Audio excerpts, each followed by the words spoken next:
بچوں، آج ہم آپ کو جو کہانی سنا رہے ہیں اس کا نام ہے مغرور بادشاہ۔ چین کا ایک بادشاہ بہت مغرور تھا۔ اس کے دوست تک اس سے ناراض رہتے تھے، لیکن ایک دن بادشاہ کی زندگی میں ایسا آیا کہ اسے عمر بھر کے لیے سبق مل گیا۔ ایک دفعہ بادشاہ اکیلا سیر کرتا کرتا دور نکل گیا۔ سامنے تربوزوں کا ایک کھیت تھا۔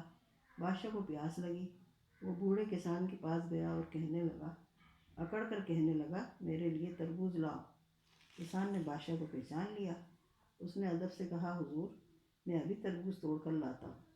کچھ دیر بعد کسان 3 تربوز توڑ کر لے آیا اور بولا، حضور، انہیں چکھ کر دیکھ لیجیے، اگر یہ اچھے نہ ہوں تو دوسرے لے آؤں گا۔ کسان بادشاہ کے سامنے تربوز رکھ کر ایک طرف بیٹھ گیا اور بادشاہ نے ایک کے بعد دوسرا اور دوسرے کے بعد تیسرا تربوز کھا لیا۔ تربوز کھا کے اس نے کسان سے کہا، میں نے 3 تربوز کھائے ہیں، ان کے کتنے پیسے ہوئے؟ کسان نے کہا، حضور، آپ تو مائی باپ ہیں، آپ سے کیا پیسے لوں؟ بادشاہ نے بڑے غرور سے کہا، مفت تربوز کھانا ہماری شان کے خلاف ہے، بتاؤ کتنے پیسے ہوئے؟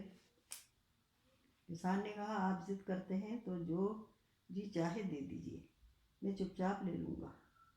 بادشاہ نے جیب میں ہاتھ ڈالا مگر وہ خالی تھی۔ اس نے دوسری جیب ٹٹولی، وہ بھی خالی تھی۔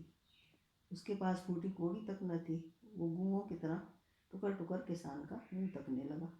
پھر آہستہ سے بولا، میں پیسے گھر بھول آیا ہوں، تمہارے تربوزوں کی قیمت نہیں دے سکتا، اس کے بدلے تم مجھ سے کوئی کام کروا لو، میں خوشی سے کروں گا۔ کسان سوچ میں پڑ گیا، پھر کہنے لگا، میں نے سارا کام کر لیا ہے، آج میرے پاس کوئی کام نہیں۔ اگر آپ تربوزوں کی قیمت چکانا ہی چاہتے ہیں تو زمین پر قلع بازی لگا کر دکھائیے۔ بادشاہ نے ادھر ادھر دیکھا، وہاں سوائے بوڑھے کسان کی کوئی اور نظر نہ آیا۔ اس نے سکھا سانس لیا اور دل میں سوچا، اس بوڑھے کے سامنے قلع بازی کھانے میں کیا حرج ہے؟ یہ سوچ کر بادشاہ نے اپنا ماتھا زمین پر ٹیکا اور قلع بازی کھانے لگا۔ لیکن کسان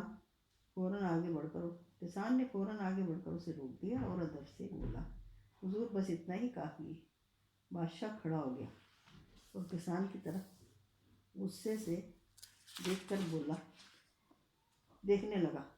کسان بولا، حضور نے جب پہلی دفعہ مجھے دیکھا تھا تو آپ کی نظروں سے اندازہ ہوتا تھا کہ آپ خود کو ایسا آدمی سمجھتے ہیں جو کبھی کسی کے سامنے نہیں جھکا، لیکن ابھی حضور نے مجھ جیسے غریب آدمی کے سامنے سر جھکایا ہے۔ یہ سن کر بادشاہ بہت شرمندہ ہوا۔ اس نے بوڑھے کسان کو سلام کیا اور چپ چاپ چلا گیا۔ بچوں، یہ ایک چینی کہانی تھی جو ہم نے آپ کو سنائی۔ اچھا، خدا حافظ، شب بخیر۔